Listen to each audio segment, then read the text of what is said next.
They selling our people short, man. Get this, wear this, have this, drive this. That's not what a 10 to 14-year-old child in the hood needs to hear, that this is what's important, because it's not what's important. That's what you get when you work hard. I feel like he's not gold.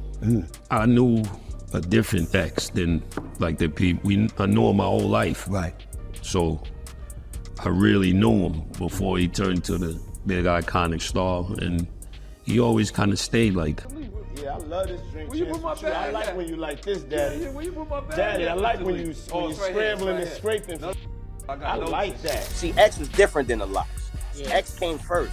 The Locks got on first, but X came first. X was the standard. DMX's last warning to Jadakiss about Diddy. Oh my God, you're not ready for this tea. So apparently DMX gave Jadakiss a bone-chilling warning about Puff Daddy. Yep, Diddy. And whatever he said behind closed doors, it was so intense, so personal, that Jada didn't just take it to heart, he ran with it. He distanced himself from Diddy and never looked back. Like, we're talking cut all ties level. And if you've ever watched that infamous Drink Champs interview, you know, the one where Diddy's out here saying the wildest things to Fabulous, like, why don't we party together, and calling other grown men daddy. Cringe doesn't even begin to describe it. But go back and peep Jadakiss's face in that clip. Baby, that man looked like he wanted the floor to swallow him. He wouldn't even look Diddy in the eye.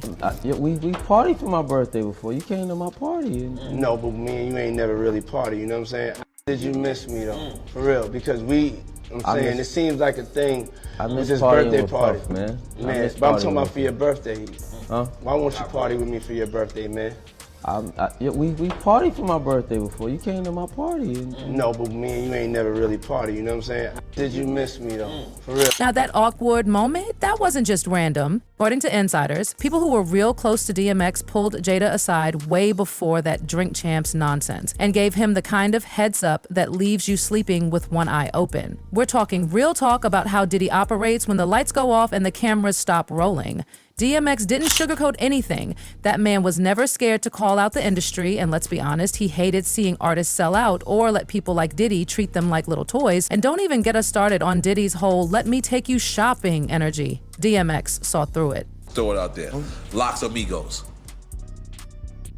He looked at you with the answer. That was the answer. I'm sorry. Fast forward to now, Jadakiss' name barely ever gets dragged into Diddy's latest mess. Why? Because Jada stayed 10 steps ahead. People forget that Jada and the Locks weren't just some side act. They were the first to clap back at Puff. They didn't just throw words, they threw hands. Literal ones. Jada Styles P once hurled a whole chair at Diddy. And Jada, he was ready to body slam a fridge onto the man's head. I'm not even exaggerating. But let's rewind for a second, because before DMX and the Rough Riders came into the picture, the Locks were deep in the Bad Boy family. Mom house. Suge Knight called my mom house. That's the time when like, yo, I go in my mom room, get on the phone, kids go in the kitchen, use that phone. And we like, yo, what? And we, you know the long cords come around looking at each other like, yo, and Suge like, yo, I need y'all to come out here, man. It's hot. And yada yada. I guess, before we signed with Puff. Yeah, crazy.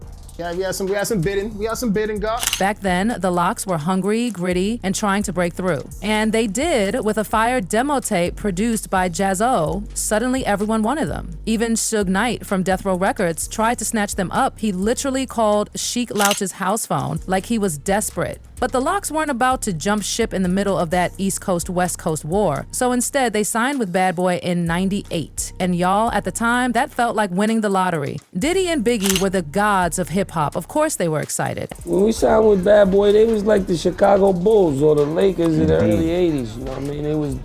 It was a no-brainer. Like they had the whole, B.I. was there. The whole world was trying to get next to B.I. was there. he embraced us, so that was a priceless feeling. You know what I mean? Being down with Diddy, the mogul of moguls, and being with Big, the lyricist of lyricists. That's a sandwich you don't mind being, you know what I mean? Yeah, it's a sandwich you don't mind being a part of. And for a second, it looked like they made the right choice. As soon as the ink was dry, the Locks were living large, penthouses, champagne, private jets, the works. Cheek told Revolt that Diddy was always celebrating something, like every single day was a party. But that was the problem. It was always his party. Behind the smiles and flashy vibes, something sinister was brewing. Diddy made them change their name from Warlocks to the Locks, saying it was more marketable. Jadakiss later said they were just too young, too naive, and too starstruck to question anything. Diddy was like Michael Jordan back then. If he said jump, you jumped. Diddy immediately put them on a feature run. Mariah Carey, Mariah Mays, everyone. It worked. Jadakiss's verse on It's All About the Benjamins became iconic. They blew up fast, and in January '98, they dropped Money, Power, and Respect. That album went platinum and charted 3rd on Billboard. But behind closed doors, they were miserable. And they were done pretending. We definitely had a meeting and sat down and said, yo, this could go right or left. And if it goes the wrong way, we can be shelved. We can never put an album out again. We can, there's a side to this that can be horrible for us. So what did they do? They launched a full-on rebellion. In 1999, the Locks started the Let the Locks Go campaign. They begged, screamed, and fought for Diddy to let them out of their Bad Boy contract. They wanted to go to Rough Riders. DMX's camp. See, Bad Boy was all flash. Rough Riders, all fight. But Diddy wasn't about to make it easy. The Locks tried to handle it legally at first. Lawyers, calls, you name it. But Puff kept saying no. So the Locks said, bet. They pulled up to a New York concert in shirts that read, Let the Locks Go. That started a whole movement. It got heated fast. I mean, the movement to get off Bad Boy was definitely a street movement.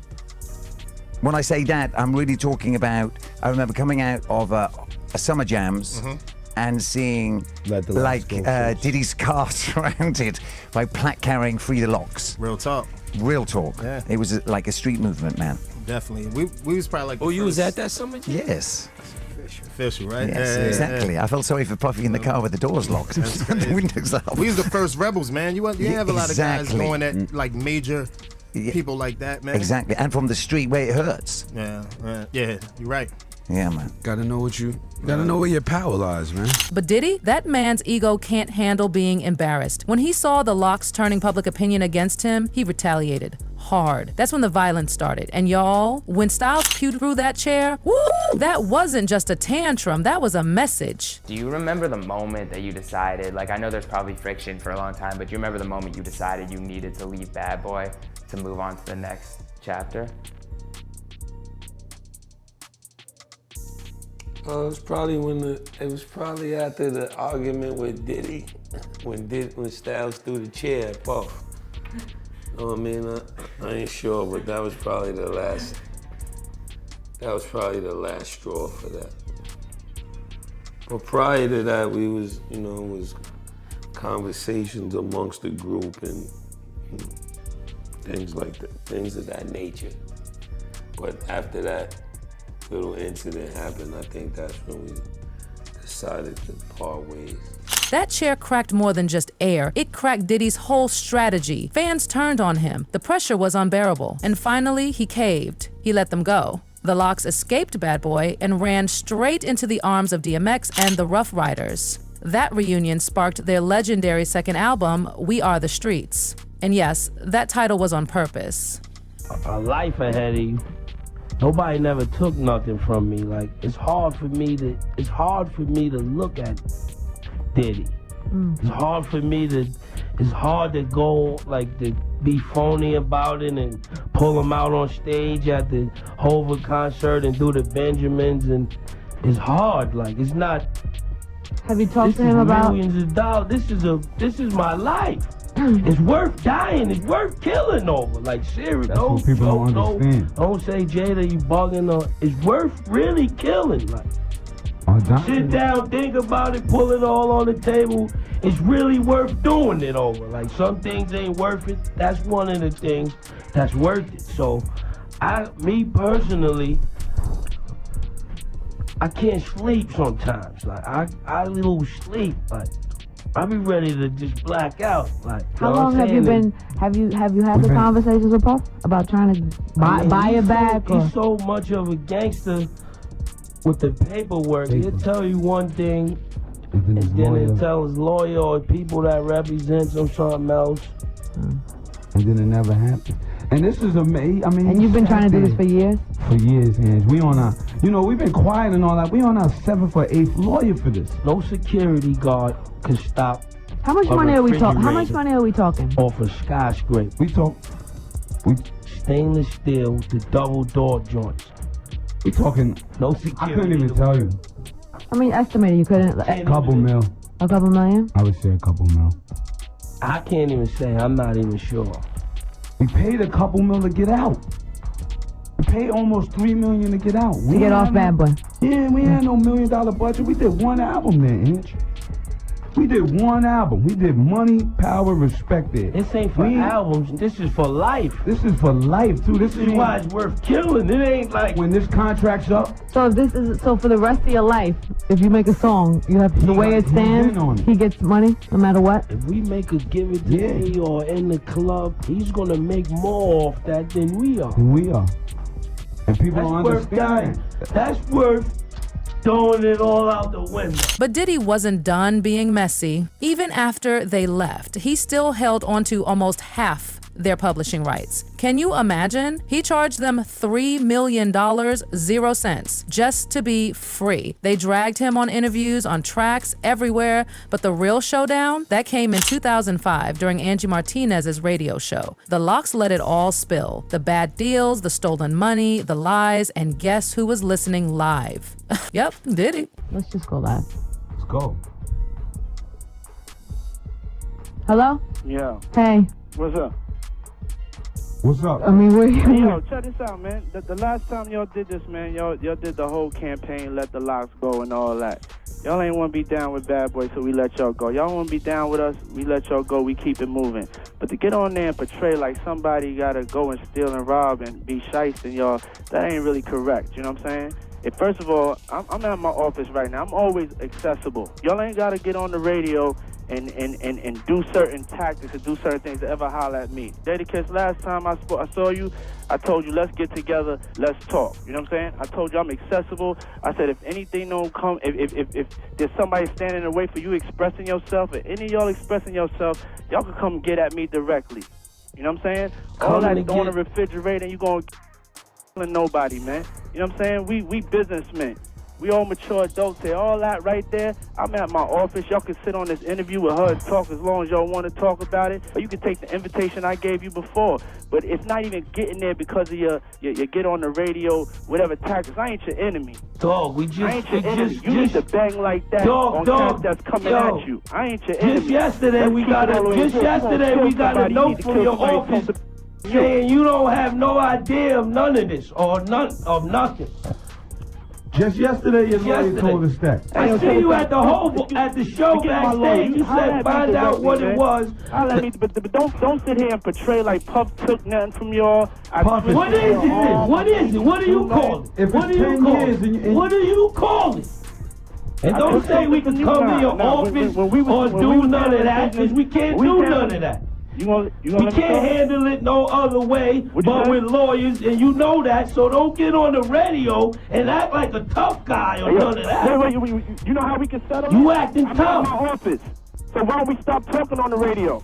No, you want people to stop talking because you just don't want to know the truth, dog. We made one record with you, Money, Power, Respect. It's 10 years later, and you still got half of our publishing. Now, there's no way you can make it justifiable that you deserve half of our publishing. You never said nothing to my face. We just at the concert. You ain't saying nothing. What are we gonna do? Saying it to your face? Get sued? What do you want us to do? We can't touch. We can't be violent or none of that. We can't even have. You saying all this, dog? 2 years ago, Levels in Miami. Let's real recognize real. Y'all know where the office is at. There's a big sign on it. I'm gonna be here. The whole National Guard's downstairs. I'm at the office, man. I ain't gonna get caught up in this. I'm a grown ass man, man. You're a coward. And I don't take nothing. You're a thief, You're a coward. Don't say you're a thief. Okay. You're a Come to the office, man. Come to the office so we can straighten it out there, Yo, how we just 3 guys you don't even mess with. You had your Ace publishing. You call me whatever you You want. won't let his publishing I'm go. at the office. You won't let your man's publishing go. We're gonna argue in front of New York. That's the way you want. Do you own your man's publishing, dog? Did nothing to y'all, man. Do you own your man's publishing? New York could believe it or whatever. I don't Do really you care, own your man. man's publishing? And I can sleep good at night because I ain't never did nothing to y'all. And if y'all ever want to, Dog, you had a whole bunch of artists that I'm here. That's it. Dog, you had a bunch of artists whose careers never went right with you, dog. Be for real, dog. Look at the list. Look at the list. We don't want to be violent. You the artist that did the best for yourself. Look at your list, dog. Look at all the artists you dealt with.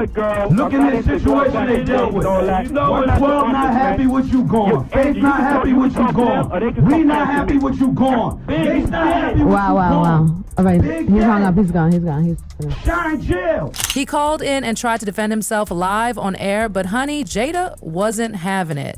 That man straight up threatened to throw a whole refrigerator on Diddy, and guess what? It worked. Less than a month later, Styles P told Angie Martinez that Diddy gave back all their publishing. All of it. That was a win for the culture, and Jadakiss credits that moment to DMX. He said, X taught them to stand their ground, never fold, and never sell out. I think he touched the people different than any other artist that ever did music. You